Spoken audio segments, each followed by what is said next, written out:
Que Dios les bendiga y les guarde, amados hermanos, un gustazo, una alegría saludarlos hoy jueves 14 de marzo. Estamos en la serie El siervo sufriente, hoy es el día 10 y se titula Él sufrió nuestros dolores. Recuerden que estamos caminando en esta serie de devocionales hacia Semana Santa para recordar el sacrificio de nuestro Señor Jesús y lo estamos haciendo a través del estudio de un poema en el libro del profeta Isaías, que es un poema que se escribió siglos antes de Jesús y que describe claramente lo que experimentó nuestro Señor Jesús en la cruz del Calvario. Él pagó por nuestros dolores, Él murió en la cruz para que tú y yo no tuviéramos que morir en la cruz. Él fue el sacrificio que nos dio el perdón de pecados y solamente a través del cual podemos encontrar vida eterna. En ningún otro hay salvación, en nadie más podemos confiar nuestra vida eterna, sino solo en Cristo Jesús, en el sacrificio que Él hizo. Así es que creamos en Él y entreguémosle nuestro corazón por completo, porque solamente en la sangre de Cristo hay perdón de pecados y promesa de vida eterna. Vamos a pasar a Isaías 53:4.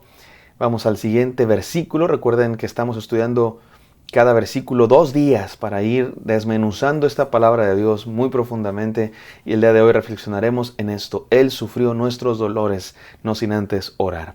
Gracias, Padre Santo, porque en Cristo Jesús tenemos salvación, porque tú enviaste a tu Hijo al mundo, Señor, porque lo amaste tanto, Señor, a este mundo, a las personas, a los perdidos, a los pecadores, Señor.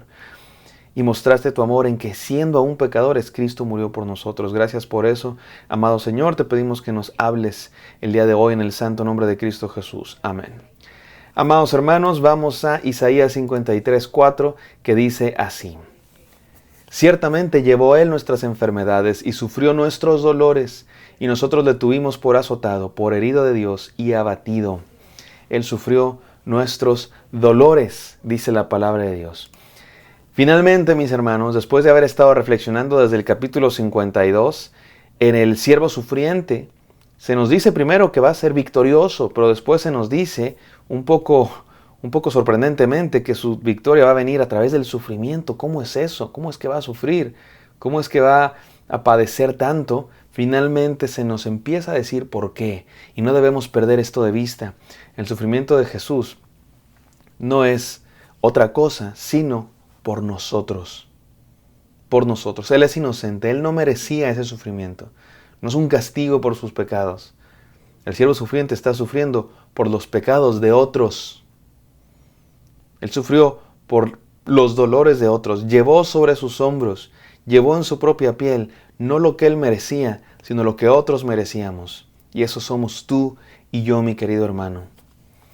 Y esto es importantísimo, porque a partir de este momento esto se va a convertir en el tema central de este poema. Que el sacrificio de este siervo sufriente, que este siervo sufriente está sufriendo no por algo que él haya hecho mal, sino por otros.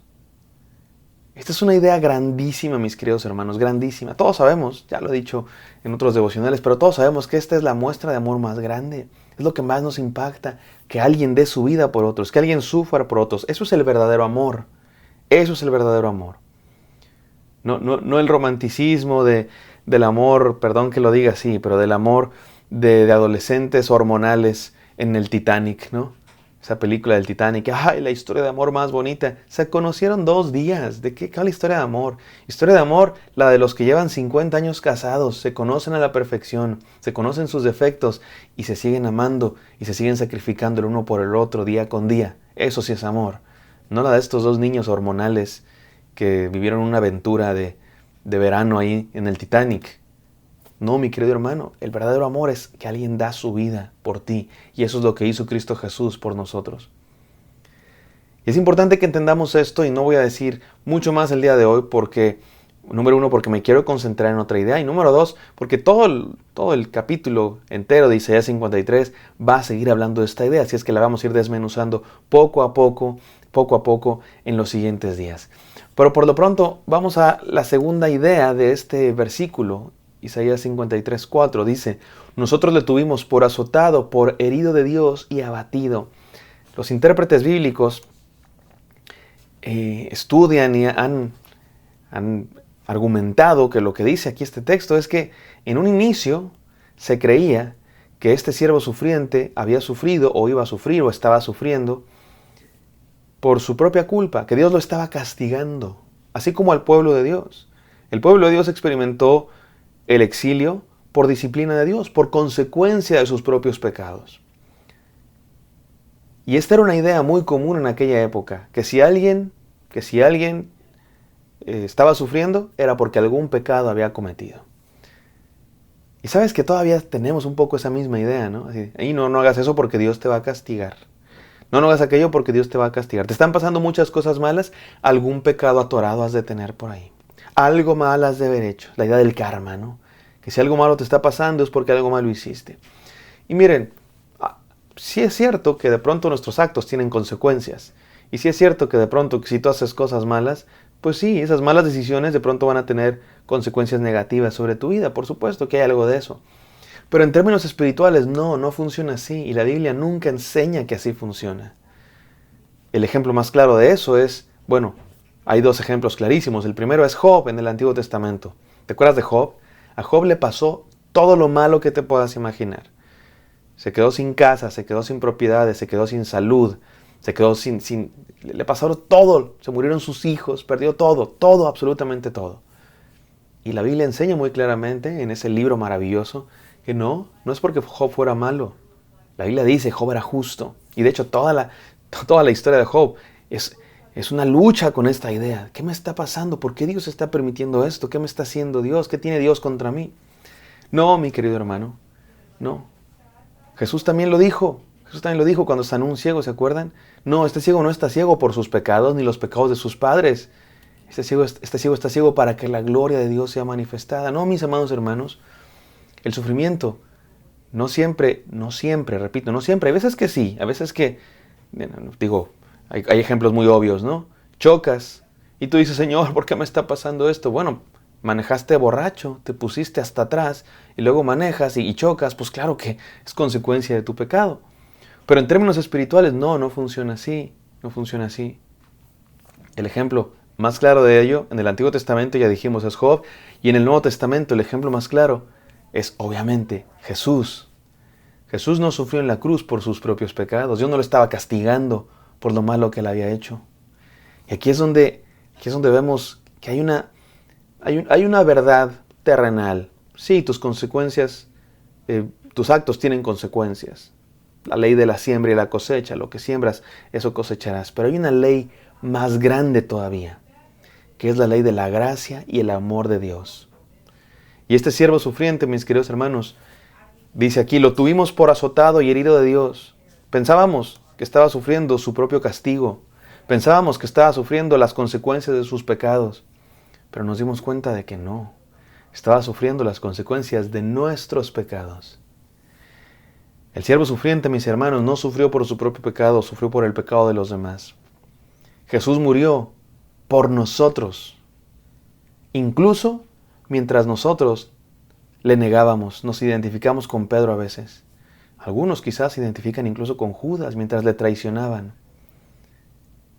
Algunos se pueden identificar con los líderes religiosos, quienes se burlaban, o con los soldados romanos, quienes lo azotaban. Hay una canción, no les voy a mentir, no me gustan todas las canciones de Jesús Adrián Romero, pero hay una que me gusta la idea, se llama Si hubiera estado allí. Si hubiera estado allí, al pie de aquella cruz. Después termina diciendo Jesús Adrián Romero, si hubiera estado allí, ¿sabes qué? Más bien yo estuve ahí. Yo fui el que le azotó, yo fui el que se burló. Porque fue por mí que fue a la cruz. No, mi hermano, Jesús no fue a la cruz porque los romanos eran muy malos. Ay, porque los judíos eran muy malos. Ay, sí, qué gente tan mala. Si yo hubiera estado ahí, no hubiera hecho eso, yo lo hubiera defendido. No es cierto, mi hermano, no es cierto. Jesús fue a la cruz precisamente porque somos malos nosotros. Él fue para perdonar nuestros pecados, para transformar nuestra maldad. Por eso vale la pena que creamos en Él. Déjame ir a las 3 enseñanzas del día de hoy. Número 1. No tratemos de buscarle una explicación a todo, mis hermanos. A veces que le tratamos de buscar una explicación kármica a todos, ¿no? Por kármica me refiero a de karma. Ay, sí, seguro me está pasando esto porque Dios me está castigando porque hice aquello. ¿O te pasa algo bueno? Ay, sí, seguramente Dios me está premiando porque hice esto bueno, porque esta semana oré mucho. Y a veces creemos que nuestra mente humana puede entender todos los planes de Dios. La Biblia dice que los planes de Dios son más altos. La Biblia dice que no podemos entender todo. De hecho, a Job, este personaje que le pasó todo lo malo, Dios nunca le explica. Cuando Dios se le aparece, no le dijo, mira, lo que pasa es que te está pasando esto porque hiciste estas cosas malas o por... No, ¿qué le dice Dios? Ah, Job, ni siquiera puedes entender. Tú no creaste el mundo, tú no estabas aquí cuando yo puse los astros en su lugar y cuando yo puse el cielo y cuando yo pinté estos paisajes y levanté las montañas y creé a los animales y a las bestias. Tú no puedes entender porque eres un ser humano finito, con una mente limitada, pero puedes confiar en mí, que soy Dios, que creé los cielos y la tierra, que sí entiendo. Así es que mi hermano, no trates de darle una explicación a todo, no trates de buscarle una explicación a todo. Este es un mundo caído. Este es un mundo donde hay pecado. ¿Por qué me está pasando este sufrimiento? Hay 1000 factores que provocan ese sufrimiento que estás pasando. Algunos pueden ser tu culpa porque cometiste malas decisiones. Otros pueden ser culpa de otra persona que cometió malas decisiones. Otros son simplemente porque este es un mundo enfermo, caído, donde hay dolor. No trates de buscar una explicación a todo. Mejor descansa en Él. Número 2. No carguemos ni pongamos culpas sobre nuestros hombros o sobre los hombros de otros. A veces cargamos culpas, es que yo fui muy malo, me porté muy mal y me olvidé de Dios y por eso me está pasando todo esto y por eso sufro yo y por eso sufren mis hijos y por eso sufre mi familia y por eso me pasan estas cosas. O a veces ponemos culpa sobre nuestros hombros, a veces ponemos culpa sobre los hombros de otros. Ah, es que te está pasando esto porque hiciste aquello y es... No, mi hermano, eso no enseña la Biblia por ningún lado. Al contrario, la Biblia enseña en contra de eso. No carguemos culpas. No cargues culpas, mi hermano. Ni pongas culpas sobre los hombros de otro. Deja que Cristo cargue tus culpas. Deja que Cristo cargue tu dolor. Y número 3 y último, no olvidemos la razón por la que Cristo murió. No murió por la maldad de los romanos, no murió por la maldad de los judíos, murió por la maldad de todos los seres humanos, incluyéndote a ti, incluyéndome a mí. No trates de buscarle una explicación a todo lo que pasa, mejor descansa en Dios. No cargues culpa sobre tus hombros, ni pongas culpa sobre los hombros de otros, mejor deja que Cristo cargue tus culpas. Y no olvides la razón por la que Él murió, por la maldad de todos, para darnos salvación. Gracias, Padre Santo, por este devocional. Permítenos seguir reflexionando en la muerte de Cristo Jesús y en su resurrección y descansar en Él. Te pido bendición para cada persona escuchando este devocional en el nombre de Jesús. Amén. Amén, queridos. Espero que esto haya sido de bendición para ustedes. Me encantaría encontrarlos el día de mañana. Bendiciones.